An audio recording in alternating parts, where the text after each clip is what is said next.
There is only one way of ending this. It's ending occupation.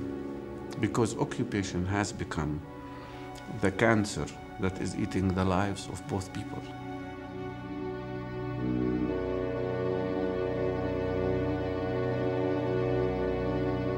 What the occupation did for us, it reduced us into animals in a way that sometimes I'm ashamed to say that I'm in Israel.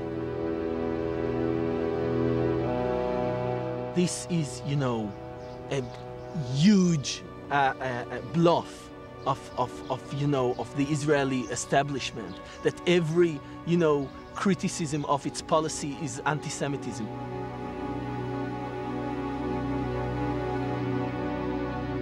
Sometimes I feel pity for the Israeli mothers, because they are thinking that the soldiers or their sons are victorious soldiers, but they should come and see what their soldiers are doing here.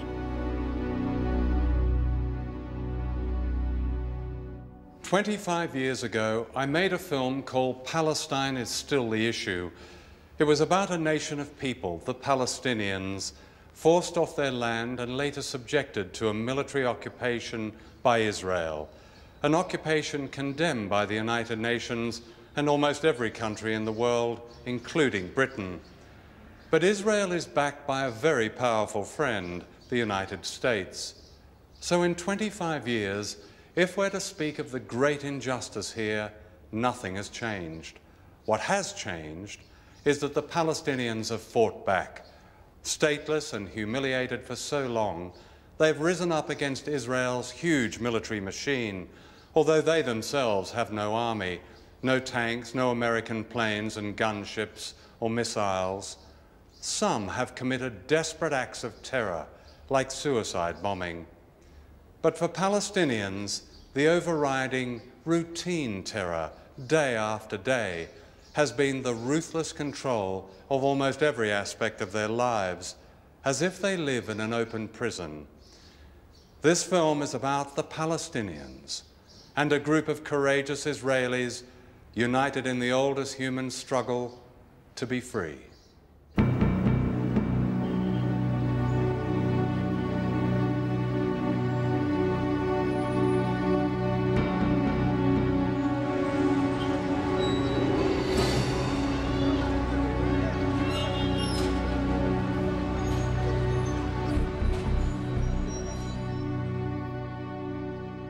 Last April, troops and tanks of the Israeli army attacked Ramallah and other towns in occupied Palestine.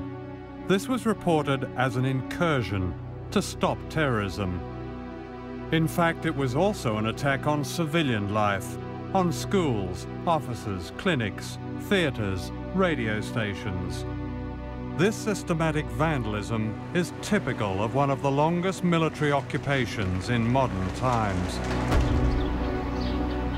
Even the Culture Ministry was destroyed.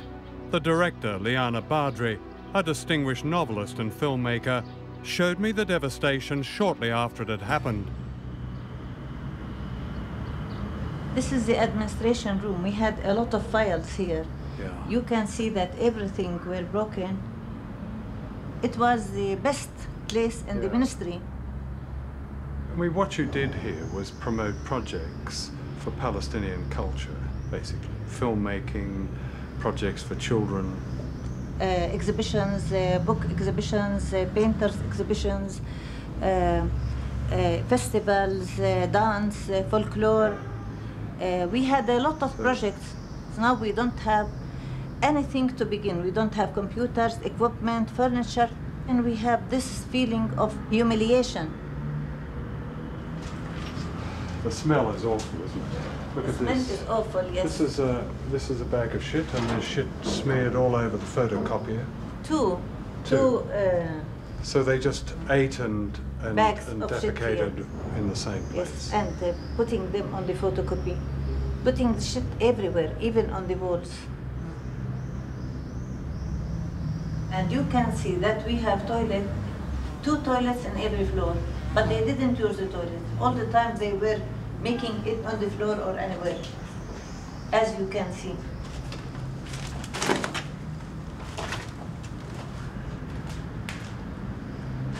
We have a look in this room in here.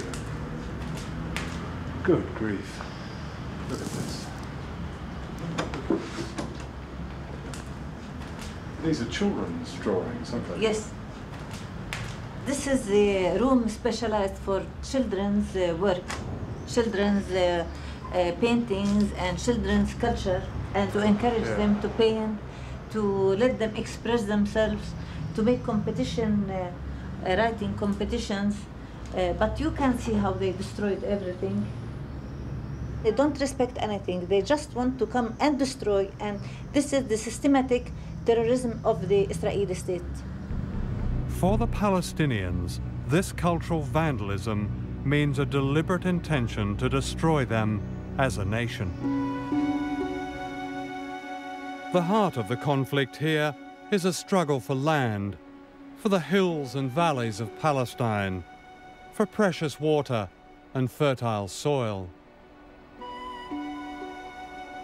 During the early 20th century, the great majority of the population of Palestine were Palestinian Arabs.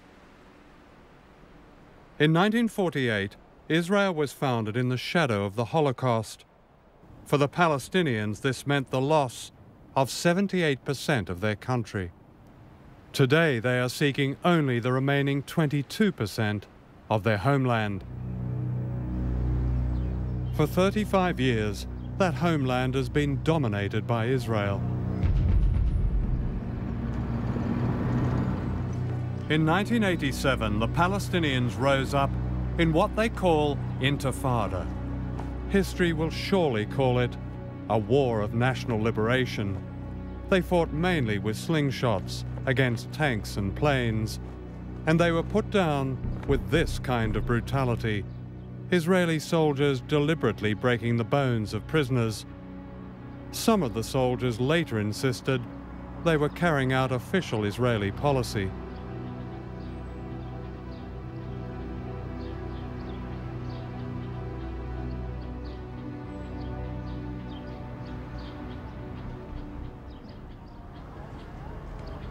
Two years ago, the Palestinians rose up a second time. This was hardly surprising. During curfews, people live under a form of house arrest. Without notice, they can be locked inside their homes. Their ordinary lives are a maze of controls, roadblocks, checkpoints. This is how I remembered apartheid South Africa. The hidden effect is the same: humiliation and anger and death.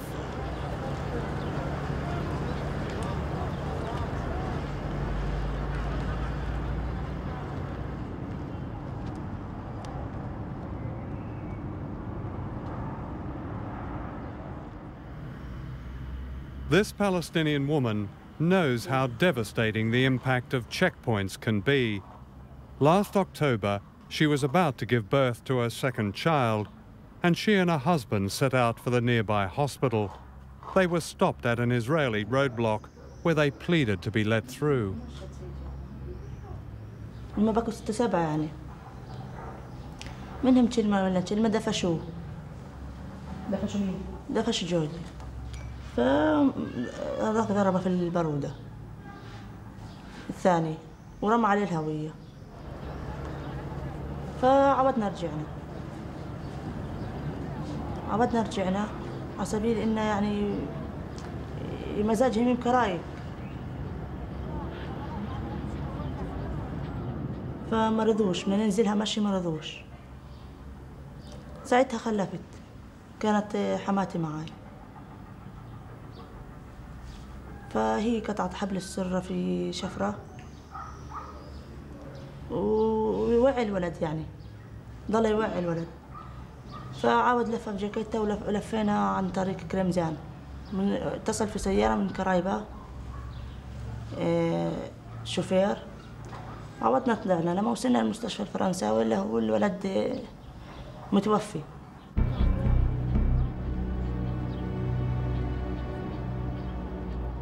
Stories like Fatima's seldom make headlines, and yet many similar cases have been documented.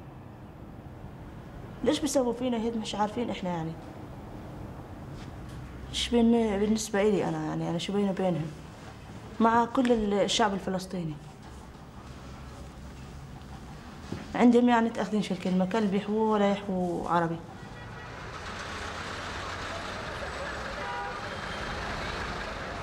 Palestinians try to lead a normal life, but life is never normal. During Israeli military operations, curfews stop everything. Ambulances are denied access to the sick and wounded. Children are stopped from going to school. The Israelis claim this is necessary for their security. If that's true, it's clearly not working. And the security of Palestinians is almost never mentioned. You feel all your life that you are humiliated. You don't control yourself. You don't control the air you are breathing. You don't. I don't want to talk about planning for anything. This is something that we don't even dream about. Plan to next hour or next day what we will do. This is something we don't even dream about because our destiny is not in our hands. It's in the hands of the others who decide how we will live. How we will get married. To come and live with my husband in this country, I had to take the permission of the Israelis. It's not enough that they took our land, and they are not allowing us to have our own state, but also they are controlling every detail in our life. Some Israelis have spoken out. More than 500 soldiers have refused to serve in the occupied territories. We are, they've said, like the Chinese student who stood in front of the tank in Tiananmen Square. We are the conscience of our country. Ishai Rosensvee is one of them. I really think the real story of the occupation is there in the checkpoints. I cannot forget this kind of picture, 5 in the morning, 4:45 in the morning, a line of hundreds of people waiting, to pass in the checkpoint, and you're standing there, and you see their eyes, the humiliation, the frustration, the hatred. Then you are the occupation. You have all the power. They have no power. You can at every second take their ID, and then they are, they have nothing, because without identification, you can, every soldier can arrest them. You are the man that stand there, keep them without rights, without freedom.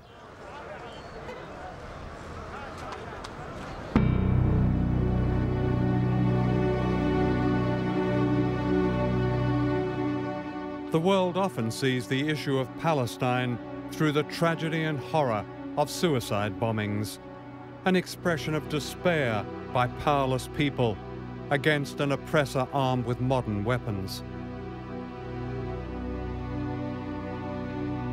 The first female suicide bomber struck in January 2002. Her name was Wafa Idris, the only daughter of a family of refugees who were driven out of their home near Tel Aviv. She was 28, an ambulance volunteer.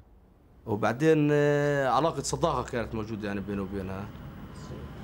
واللي حصل إنه وفاء قامت في عملية كانت مفاجأة إلنا. What makes an ambulance volunteer, a carer, become a suicide bomber? طبعا كانت هي تيجي على البيت تحكي لنا انه اليوم في واحد استشهد، طبعا نزل مخه على الارض، مصارينه كانوا طلعات، اجره كانت طالعه من محلها. طبعا هاي نوع اثر عليها. بعض الحالات حتى اللي بيكون بعض الفتيات بتكون حوامل بدها تولد، طبعا تولد على الحاجز، يموت الطفل تبعها على الحاجز. صوبت 3 مرات في رصاص المطاط. هذا انا بتوقع انه هذا يكون دافع قوي انها تنتقم لابناء شعبها. The suicide bombs are presented to the Israeli public as an insane act by an insane people with whom there is no chance for peace, instead of putting a wider analysis which would say there is a way out of the suicide bombs.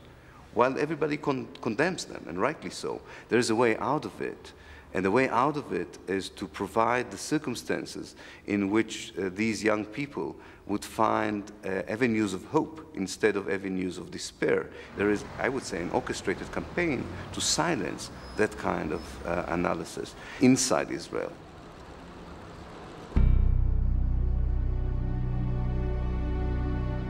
Suicide attacks against civilians are clearly crimes, and they are used by extremists. But the extremists rely on the brutality of the occupation and the despair of their young volunteers. Some extraordinary Israelis are brave enough to recognize this. Rami El-Hanan is one Israeli father who knows about suicide bombing. On September the 4th, 1997, his daughter Shmada was killed by one. She was 14 years old.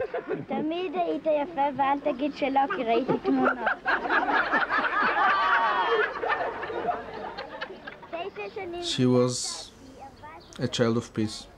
She was full of life, very laughing girl, very good student, dancing, everything that little girls do.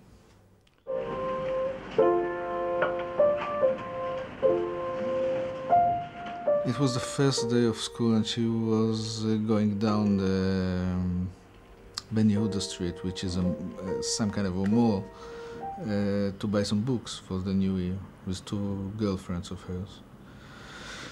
One of them, Sivan Zaga, died with her, and the other, Daniela Birman, was very, very severely wounded. Rami is a graphic designer and a former soldier. His father survived Auschwitz. His grandparents, 6 aunts and uncles perished in the Holocaust. How do you distinguish the feelings of anger that any father would have felt at losing your daughter in such circumstances? I'm not crazy. I don't forget. I don't forgive. Someone who murders little girls, anyone who murders little girls, is a criminal and should be punished. But if you think from the head and not from the guts, and you look what made people do what they do, people that don't have hope, people who are desperate enough to commit suicide, you have to ask yourself, have you contributed in any way for this despair? For this craziness? It hasn't come out of the blue. The boy that his mother was humiliated in the morning at the checkpoint will commit suicide in the evening. The suicide bomber was a victim the same as my girl was. Of that I'm sure. You have to understand where these suicide bombers come from. Understanding is part of the way to solving the problem. Few people have been betrayed so often as the Palestinians. Before the Second World War, the British ran Palestine as a mandate.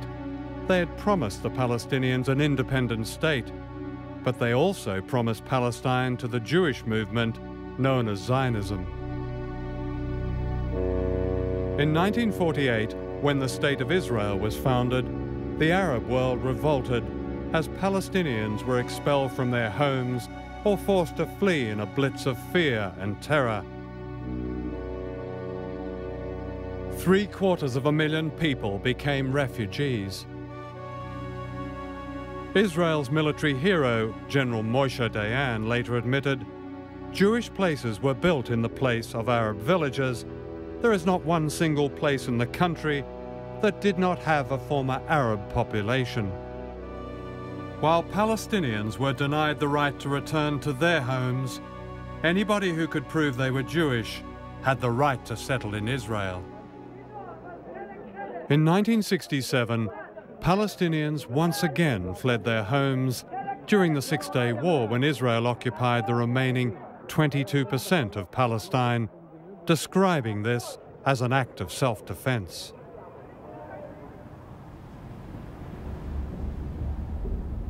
To the Palestinians, it seems that Israel's colonizing never stops. This looks like a medieval fortress, The Israelis call it a Jewish settlement. In fact, it's part of a network of armed colonies that, by one estimate, effectively control 42% of the occupied West Bank. Many of them dominate and intimidate Palestinian communities. They are illegal under international law and have been condemned by the United Nations. When I came to West Bank and saw all these settlements, Israeli settlements, on the tops of the hills, you know, surrounding all the cities, so you feel that they are over you, they are superior. And you are the ant, the insect, down, you know? And you know, this is your land, it's nobody else's land, this is our land.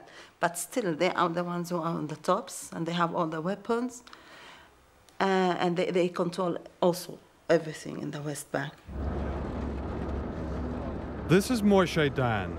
He's taking me to a Jewish settlement in the south of the country, in Palestinian Gaza. Shalom. Shalom. אני מדריך שלהם. תן לי בבקשה את הקשר. I see here, this is all electrified fence along here, isn't it? Electrified barbed wire. I mean, this is almost a constant state of war, isn't it, really? I mean, if you have to put up something like electrified barbed wire. It is today. The barbed wire is new because of the situation where Jews are driving home on the road and some guy who is supposed to be a Palestinian policeman shoots the car up. The Israelis bring with them a version of apartheid. We pass this road being built for the sole use of Jewish settlers and soldiers. Until it's opened, these Palestinians must wait hours for the few settlers to drive by. Isn't that strike you as remarkable that there is a road for only one ethnic group of people, a Jews-only road? It wasn't always like that. But it is now. It is now. The reason because many, about a year and a half ago, a school bus was blown up, an Israeli school bus, as it was traveling from Kfar Darom by Arab terrorists. So we decided that the best thing to do would be to create some kind of separation. There doesn't seem to be any doubt that the majority of people deeply resent the presence of this settlement. Look, I don't know what the actual people, Arabs who live here, feel and think. On a political level, they, I'm sure, would prefer not to be under Israeli rule. But in terms of raising their families and supporting their families, this is, I think, one of the best solutions for them. For 35 years, the United Nations has voted on this best solution. Almost unanimously, it has called on Israel to respect international law and get out of occupied Palestine.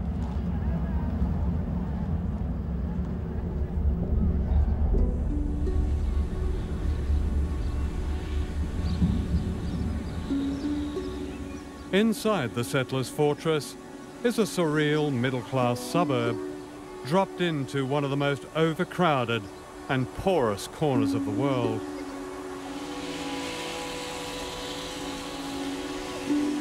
One of the strategic aims here is the control of water, which is precious in the Middle East.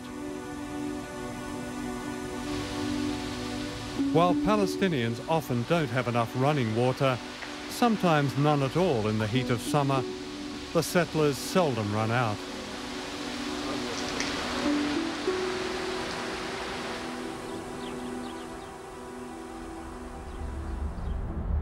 And the symbol of the occupation is this wall. The thing that is striking about this settlement is that it's like a fortress. I mean, this is like a Berlin Wall. Like the Berlin Wall, very bad. We don't feel comfortable. We lived here I'm here for 15 years without these walls, fences, and everything. We lived very normal. This last year changed all the rules in the area. Yeah. Everything was changed. The justification for taking somebody else's land is biblical. That God gave them Palestine, and God, not the history of others, is their witness. I'm here because it's obvious that's my place. It's not something it's in my hands that we can, we can give it back. Not me, not any politician or anybody or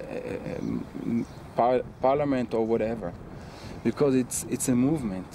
It's something comes 3,000 years ago when Moses brought us here, and we have in our mind, we have the dream of building a temple in Jerusalem. It's something a lot bigger than religion. Where will it end, though, if there's no compromise? Doesn't that mean conflict? Where? Life is full with conflicts. I don't know what to say. I know maybe I'm saying something too strong. It's 1-0 game. We will fight. The conflict is here. We will fight. It's 1-0 game. Not to kill each other, but it's us or them.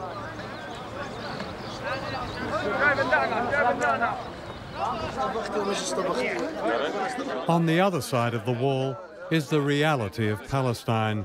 At yet another checkpoint, people are waiting and waiting. Let me just take you in a journey from Gaza to Khan Yunis. This normal journey usually takes 20 minutes to reach from Gaza town to Khan Yunis. But after this checkpoint, this journey sometimes takes people from 4 to 9 hours. People, as you see here, waiting to go from Gaza to Khan Yunis to guarantee the security of the passage of 2 or 3 settlers. Yeah. So it is the security. So 2 or 3 settlers will drive along here. In the meantime, all this traffic has to bank up. Exactly. How long will these people be here, do you think? Just at a guess. These people, they will stay till tomorrow morning because the road is closed now. It will not be reopened until tomorrow morning, 7 o'clock in the morning. Dr. El-Farah's family used to own land near this crossing.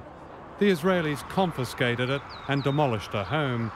And this is typical of what happens almost every day in occupied Palestine. They demolished my house and another 26 houses the same night. I call it terrorism. Here I call it terrorism. How long had your family lived there? Maybe back to 900 years. We were in the same place. I feel angry. I feel devastated. I feel abandoned by the world. Let me be frank with you. I feel that nobody is taking care of us.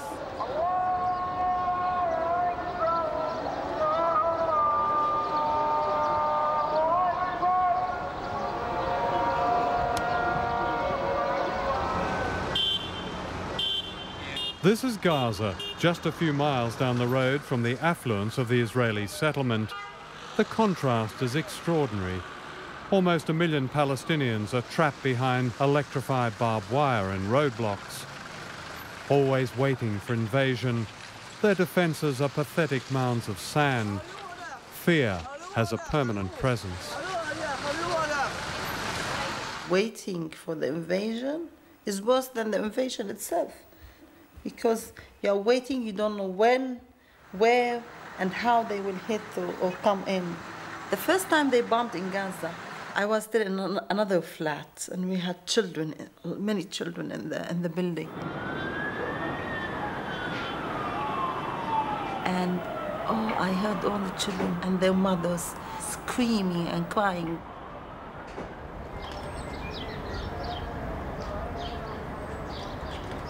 The half-built buildings of Gaza are a testament to the hopes raised, then dashed, by the talk of an independent Palestine.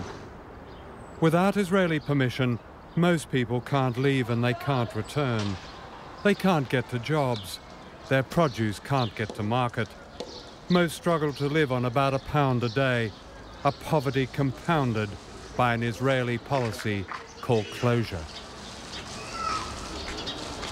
You see, for Israel to sustain this unsustainable occupation, it is transforming every city and every Palestinian town and village into a prison, basically, surrounded by tanks, surrounded by walls, surrounded by fences.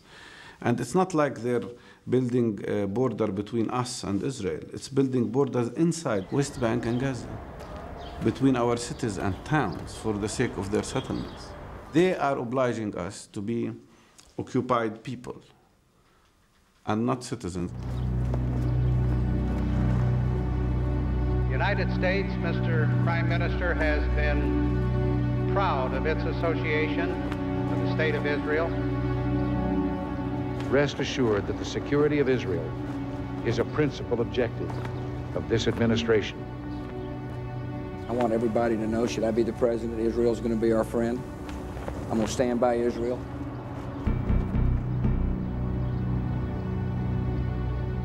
Israel's occupation of Palestine would not be possible without the backing of America. In the oil-rich Middle East, Israel is America's deputy sheriff, receiving billions of dollars along with the latest weapons, F-16 aircraft, bombs, missiles, Apache helicopters. Today, Israel is the fourth largest military power in the world, and it has nuclear weapons. We saw an Apache helicopter circling in the sky above our heads, then shooting a missile. The rockets fell just 200 meters from our house. All our windows were shattered. I had a child in front of me, my daughter, who was 11 years old, shivering from fear, worried, frightened to death. And I could do nothing to protect her. And you don't know whether in the second minute you or your daughter will be dead. That feeling of impotence is indescribable, and I will never forget it.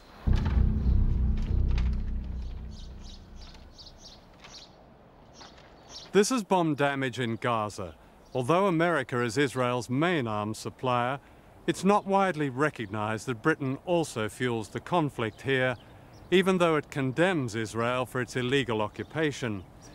During the first 14 months of the Palestinian uprising, the Blair government approved 230 export licenses for weapons and military equipment to Israel. The categories these covered included large caliber weapons, ammunition, bombs, and vital parts for military aircraft that almost certainly included American-supplied combat helicopters. You may have seen these Apache gunships on the news, firing missiles at densely populated areas. Tony Blair has said, and I quote him, "We are doing everything we can to bring peace and stability to the Middle East."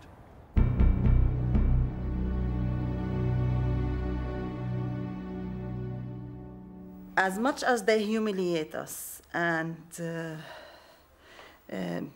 kill us and destroy our land, destroy everything we do, our schools, our organizations, infrastructure, everything they like to destroy. But this gives us more power to continue and resist. In the news we get, only the Palestinians are described as terrorists. And yet the Israelis have a long history of terrorism, both before and since the founding of the Jewish state. At least 3 Israeli prime ministers have been involved in campaigns of terror. The tragic scene is like a serious incident during the Blitz. The hotel housed the British Army headquarters and the Palestine government offices, and casualties were very heavy. The commander of the terrorist group that blew up the King David Hotel in Jerusalem in 1946 was Menachem Begin. 91 people were killed. Menachem Begin was Israeli prime minister in the 70s and 80s. He once described a massacre as a splendid act of conquest. Yitzhak Shamir was prime minister until 1992. He had been a leader of a Jewish group called the Stern Gang, which carried out a string of assassinations. When those Israelis, who are now famous names, committed acts of terrorism just before the birth of Israel, You could have said to them, nothing justifies what you've done, ripping apart all those lives. And they would say, it did justify it. Well, what's the difference? I think we have now, as an international community, come to a new understanding. I think after September 11th, the world got a wake-up call. Because terrorism today is no longer the mad bomber, the anarchist who throws in an explosive device into a crowd to make a point. Terrorism is going to move from the present situation to non-conventional terrorism, to nuclear terrorism. And before we reach that point, we have to remove this scourge from the earth. And therefore, whether you're talking about the struggle here between Israelis and Palestinians, the struggle in Northern Ireland, the struggle in Sri Lanka, or any of the places where terrorism has been used, we must make a global commitment of all free democracies to eliminate this threat from the world, period. Does that include state terrorism? No country has the right to deliberately target civilians, as no organization has a right to deliberately target civilians. That's what Israelis have been doing for years. The present Israeli Prime Minister, Ariel Sharon, has long been involved in terror. In 1983, he was found indirectly but personally responsible for a civilian massacre by Lebanese militia in 2 Palestinian refugee camps. At least 800 innocent people were murdered in cold blood, most of them Palestinians. What about Israeli terrorism now? The language of terrorism you have to be very careful with. Terrorism means deliberately targeting civilians in a kind of warfare. That's what the terrorism against Israeli schools, coffee shops, malls has been all about. Israel specifically targets, to the best of its ability, Palestinian terrorist organizations. All right. When an Israeli sniper shoots an old lady with a cane trying to get into a hospital for her chemotherapy treatment in front of a lot of the world's press, for one, and frankly we'd be here all day with other examples, isn't that terrorism? I don't know the case you're speaking about, but I can be convinced of one thing. An Israeli who takes aim, even an Israeli sniper, is taking aim at those engaged in terrorism. Unfortunately, in every kind of warfare, there are cases of civilians who are accidentally killed. Terrorism means putting the crosshairs of the sniper's rifle on a civilian deliberately. Well, that's what I just described. No, I can tell you that did not happen. It did happen, and I think that's where some people have problem with the argument that terrorism exists on one side. Your definition is absolutely correct about civilians, and those suicide bombers are terrorists. If you mix terrorism and counterterrorism, if you create some kind of moral obfuscation, you will bring about not just a problem for Israel, but you will bring about a problem for the entire Western alliance, because we are all facing this threat.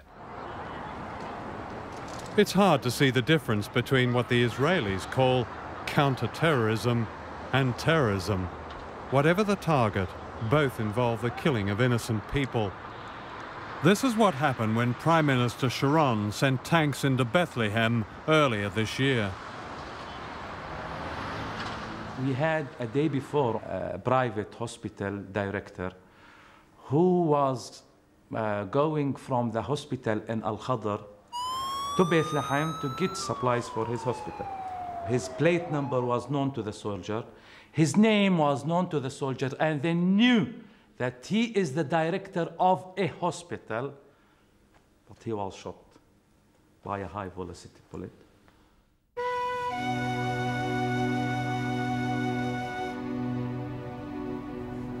In 1988, the Palestine Liberation Organization, led by Yasser Arafat, recognized Israel's right to exist and Israeli sovereignty over 78% of Palestine.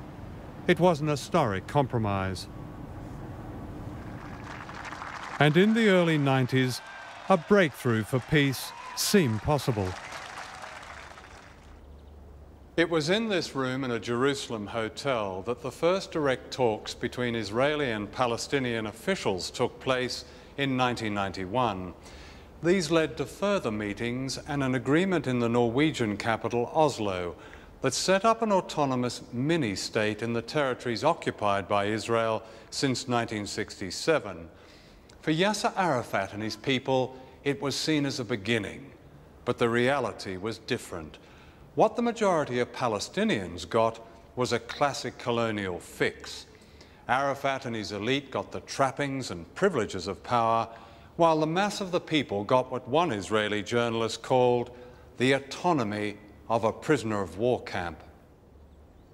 In July 2000, the two sides met in America to reach a final agreement, but among the issues they discussed was a profound disagreement about just how much land was on offer. Israel's Prime Minister at the time, Ehud Barak, claimed he'd offered the Palestinians almost all the occupied territories back and said that Arafat had rejected this. In reality, the Israelis were expanding more and more illegal settlements on Palestinian land, even during the negotiations. Add to that the special access roads with their checkpoints, and the Palestinians say that all that was left was a group of colonies with their borders patrolled by military bases. It's very important to understand that from a Palestinian point of view, they were asked to sign, in the end of the day, a document which did not relate even to one of the central issues for which they had been struggling for more than 100 years. They are left eventually with an offer of 10% of what used to be Palestine. The Israelis who dictated this offer in the summer of 2000 are not even talking about a proper state. We're talking in that area of a stateless state, I would call it, a Bantustan, with no genuine sovereignty, with no independent foreign economic or political policies, with no proper capital, and at the mercy of the Israeli security services and the Israeli policy. Not only that, but there is now documented evidence that the Palestinians had made an extraordinary offer to the Israelis, conceding even more of their land. But this was not news at the time. If there is no justice for the Palestinians, there will be a reckoning in the young generation. Assalamu alaikum wa rahmatullahi wa barakatuh.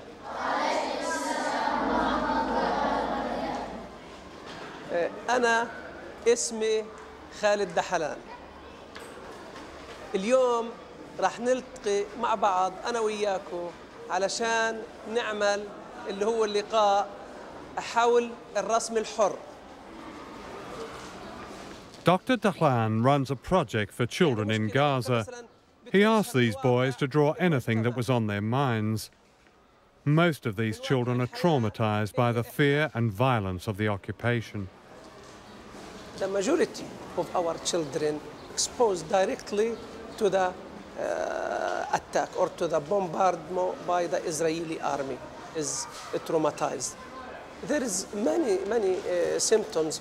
Children became anxious and depressed and make, for example, sleep disorder as nightmares or sleepwalking or something like that.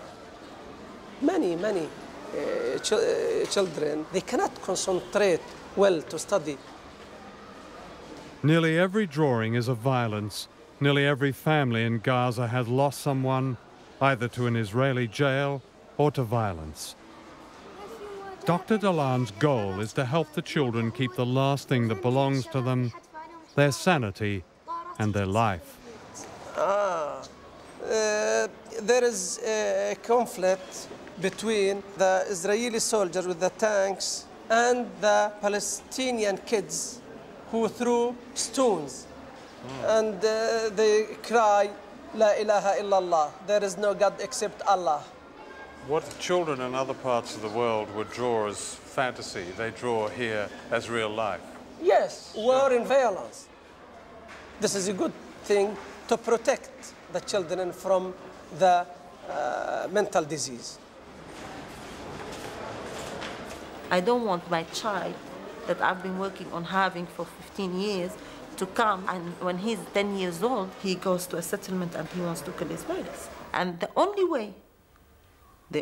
way to stop all this suffering, now I will say it on both sides too, is to have a Palestinian state according to UN resolutions. When will Israel agree to negotiate with the Palestinians, not for what they call a few Bantustans on the West Bank, but for a state that is as peaceful, as secure, above all, as independent as Israel itself? Do you want Israel to concede the terms of that negotiation up front on television? Or is it better to agree to the general principle and then sit with the Palestinians in a face-to-face negotiation once they stop violence against us? What about this, the general principle then of a state as independent as Israel? We do not need a string of adjectives to agree to. You agree to the principle. Well, that's a fair principle, isn't it? What's a state worth if it isn't independent? What we're speaking about is our willingness to negotiate with the Palestinians their self-government, and we are willing to create a Palestinian self-governing entity, some call it a Palestinian state, which will address the real needs of the Palestinians. What right have you to create somebody else's homeland? Well, we are being asked to negotiate that. We are willing to be part of that. We're willing to make a contribution to that. We are not going to upfront go into details about its geographic configuration or its powers. That's part of the negotiation.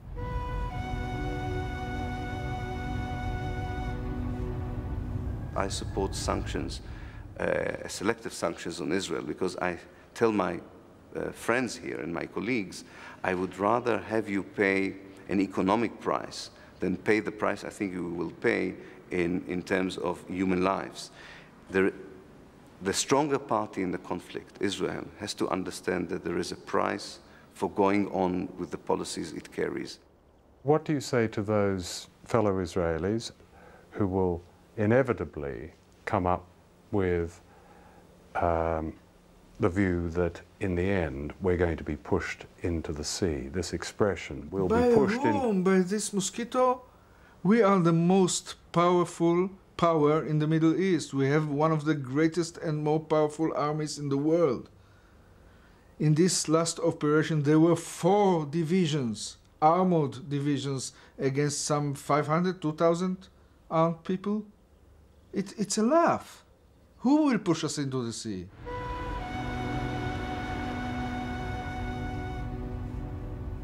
Until recently, Israel has enjoyed almost an immunity from criticism among Western politicians.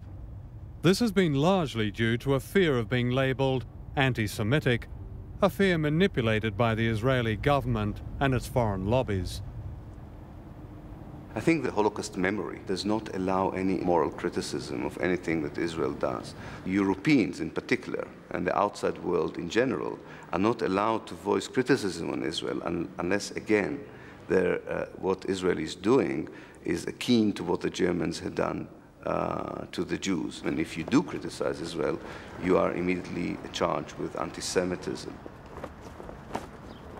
This is, you know, a huge bluff of the Israeli establishment, that every, criticism of its policy is anti-Semitism. And criticizing your government, your country's policy is today, I think, the only patriotic thing one can do.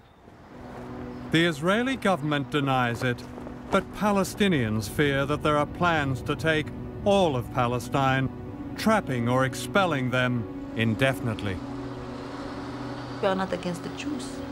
And that's why I have Jewish friends.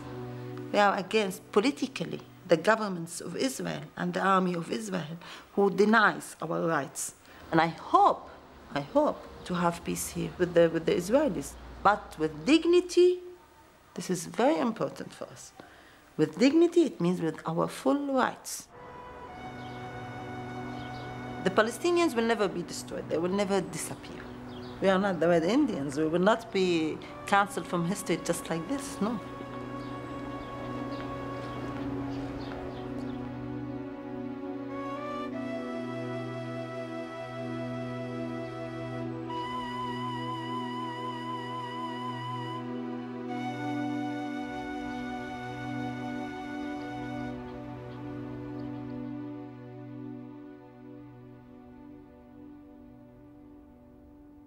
It is not surprising that the Jewish people of Israel should feel insecure.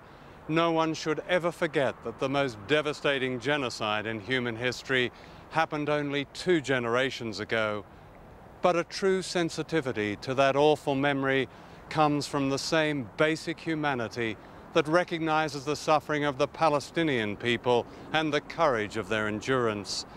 The truth is that Israelis will never have peace until they recognize that Palestinians have the same right to the same peace and the same independence that they enjoy.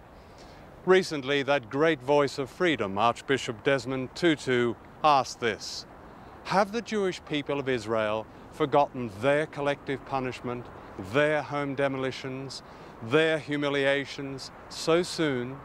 Israel's own dissenting voices have not forgotten, and those who speak out in this film honor the best traditions of Jewish humanity. If Rami, the man who lost a young daughter in a suicide attack, can understand the root cause of the violence here, isn't it time that others broke their silence? The occupation of Palestine should end now. Then the solution is clear: 2 countries, Israel and Palestine, neither dominating nor menacing the other. Is that impossible? Or is history to witness the consequences of yet another silence?